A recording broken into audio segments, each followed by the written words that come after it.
Well, maybe Brenden would know. Joining us right now, Sactown Sports Kings insider, Brenden Nunes. Good morning. Morning, fellas. How's it going? I will say I don't know if I'm going to be any use for that trivia right there. Okay, all right. Well, how about this piece of trivia that I just asked Jason Ross? Brenden, in the history of the NBA, nobody has started their year, first 4 games, averaging at least 24, 11, and 5 assists on 75% true shooting. In fact, the only players to ever do it for any 4-game stretch, Nikola Jokic, Charles Barkley, and Giannis. Can you name that player? I believe that I just heard you say that this is Domantas Sabonis. Dang it, you were listening. All right. Well done. How about another one?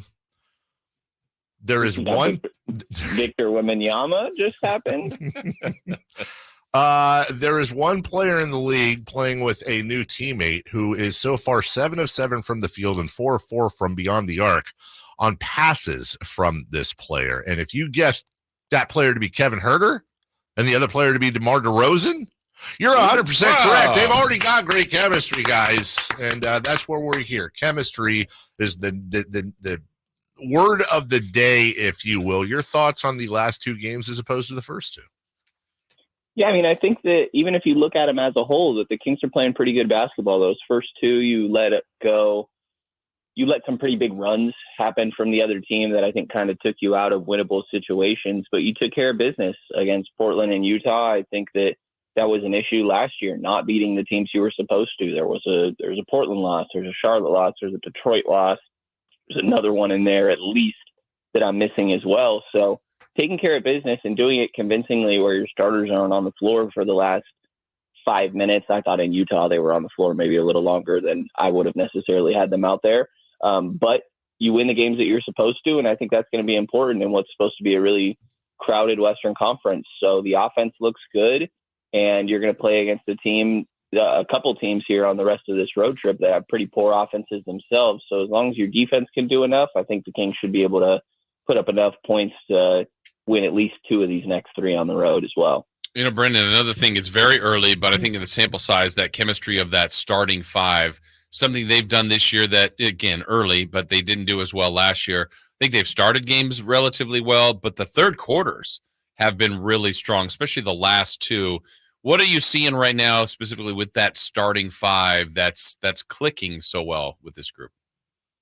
Yeah, I think that starting group has always had a lot of chemistry. Obviously, now you're replacing what used to be Harrison Barnes with DeMar DeRozan, and I think that you're getting similar production on the defensive end, and offensively, obviously, there's a little bit more of a dynamic aspect that DeRozan adds with some of the off the dribble. I think it's looked very seamless offensively. The spacing, he sort of eats it up. If teams close out on him, he's able to take a dribble or so, get to his spot.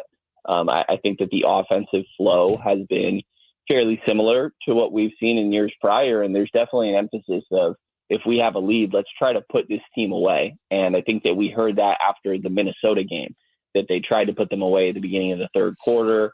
That didn't go great. Mike Conley hit a couple pretty quick threes, and all of a sudden they were right back in this game. So I think that it could also have to do with having a little bit of a shorter rotation, but it seems like they're trying to put teams away early this year, not let them hang around, and you never know what could happen. These are all NBA players when it comes down to it, no matter what team is on that other sideline. So I think it's a group that moves extremely well on and off the ball and maintains that player and ball movement pretty consistently. There's a lot of threats on that team, and Kevin Huerter really got overhated in my mind a bit last year. Like, he wasn't shooting the ball very well. I understand him getting targeted defensively, but I think that he's excelled in both of those aspects so far this year. Maybe excelled is a little kind defensively, but I think he's been active with deflections. I don't feel like the targeting is quite the same as it was last year, and his movement in the half court is just so important to the spacing of their offense, and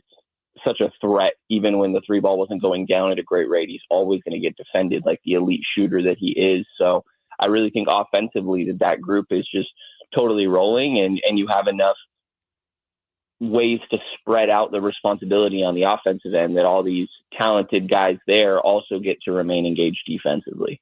Brenden Nunes with us. Brenden, do you, again, I'm going to just stop saying it. I'm going to say it one more time. Everything we ask or say, we already know it's a short sample size. I just don't want to say that 50 times, but it is a short sample size.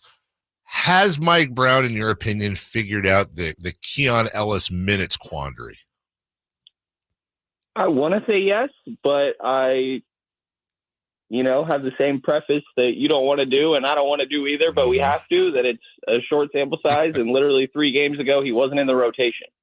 So I'm still sort of TBD in that aspect. And I know that a lot of the reasoning, at least from the outside that I've kind of gotten of, well, he didn't look very good, this being Keon Ellis, in preseason or in that first game, to sort of demand that he stays in that spot.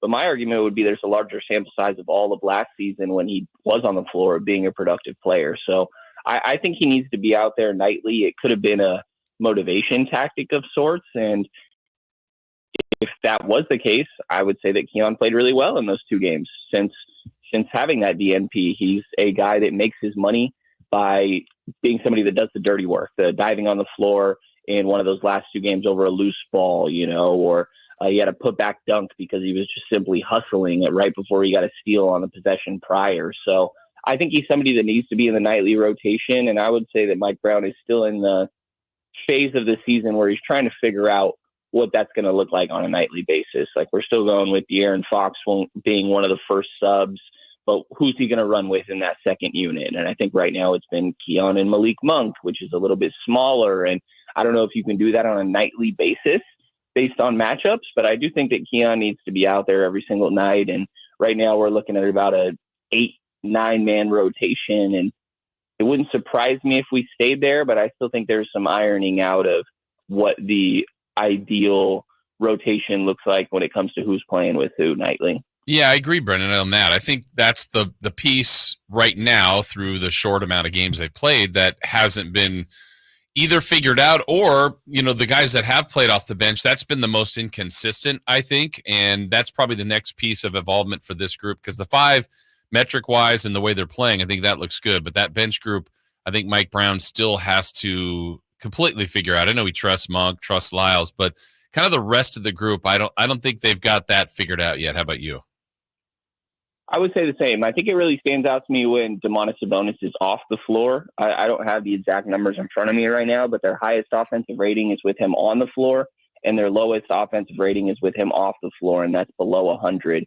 So I think that in those non-Sabonis minutes, the ball is getting a little bit stagnant. We've seen Mike Brown lean more towards Trey Lyles at that backup 5 spot to maintain some spacing and let some of the other creators be able to just do their thing a bit more, whether that's De'Aaron or Malik, kind of some of their self-creation enabled in those non-Sabonis minutes, which typically happens. They'll also play usually the entire first and entire third and sit a little bit at that start of the second, start of the fourth. And those stretches have been a little bit tough for the Kings at times. I think part of that has to do with Trey Lyles not looking particularly good right now. Now he's coming back from a groin injury, which I think could obviously hinder movement a little bit and be leading to, I think he's gotten more of the previous Kevin Huerter treatment of teams being like, give me that guy and make him defend me.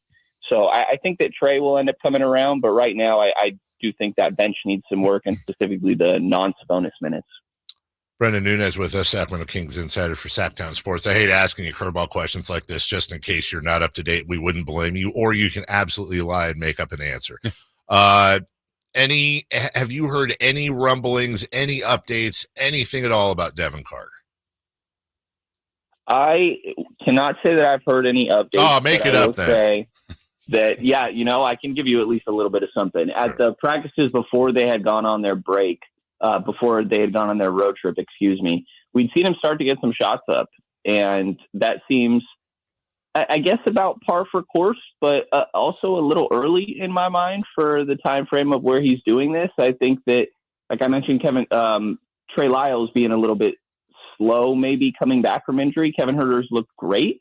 I think this is one of those type of injuries that you can keep yourself in good shape. You can be shooting for months prior to actually being able to do 5-on-5. And we're already seeing them start that process. So I think it's encouraging. You still got a mid-January reevaluation period. And if you were able to get him back and he comes back in good form, able to produce pretty quick after he becomes available, that could be before the trade deadline. I do think there's a lot of potential variance here with some people thinking, I don't know how much he's going to contribute the entire season. But if that mid-January reevaluation date sort of plays out and he comes back, like I mentioned, similar to the form that Herter has kind of been in, coming back from an identical injury, really, then I think we could end up having some really interesting conversations around the trade deadline. And that's where this cluster of guards really starts to actually become an issue in my mind. So we've seen him getting some shots up recently. I think that that's a good sign. He's been able to be a little bit more involved, but still kind of circling that mid-January re-eval date. Do we got to go. Just by the way, we don't know whose rookie Devin Carter is yet, do we? What do you mean, who's? We do not. Yeah. I feel like DeRozan is a good guess. Considering that Devin's dad was DeRozan's vet. No, yeah, you're right. Okay, that makes it great. That is 100% exactly what I'm sure it is. All right, thank you, Brenden. You can read Brenden not just on Twitter, of course. Make sure you follow him. Have those alerts on. Brendan's not a goofy tweeter like I am. Odds are, if Brenden tweets, you're going to get some Kings related. Also, read him at unless the Dodgers win the World Series, then I'm just unhinged. Yeah, we're not fans. Sactownsports.com is where you can read all of his fine work as well. Brenden, thank you so much, my man. We'll talk to you soon. Appreciate you guys. Have a good one. Thank you. That is Brenden Nunes. We will pause. We'll take a quick break. Hey, still to come, everybody. It's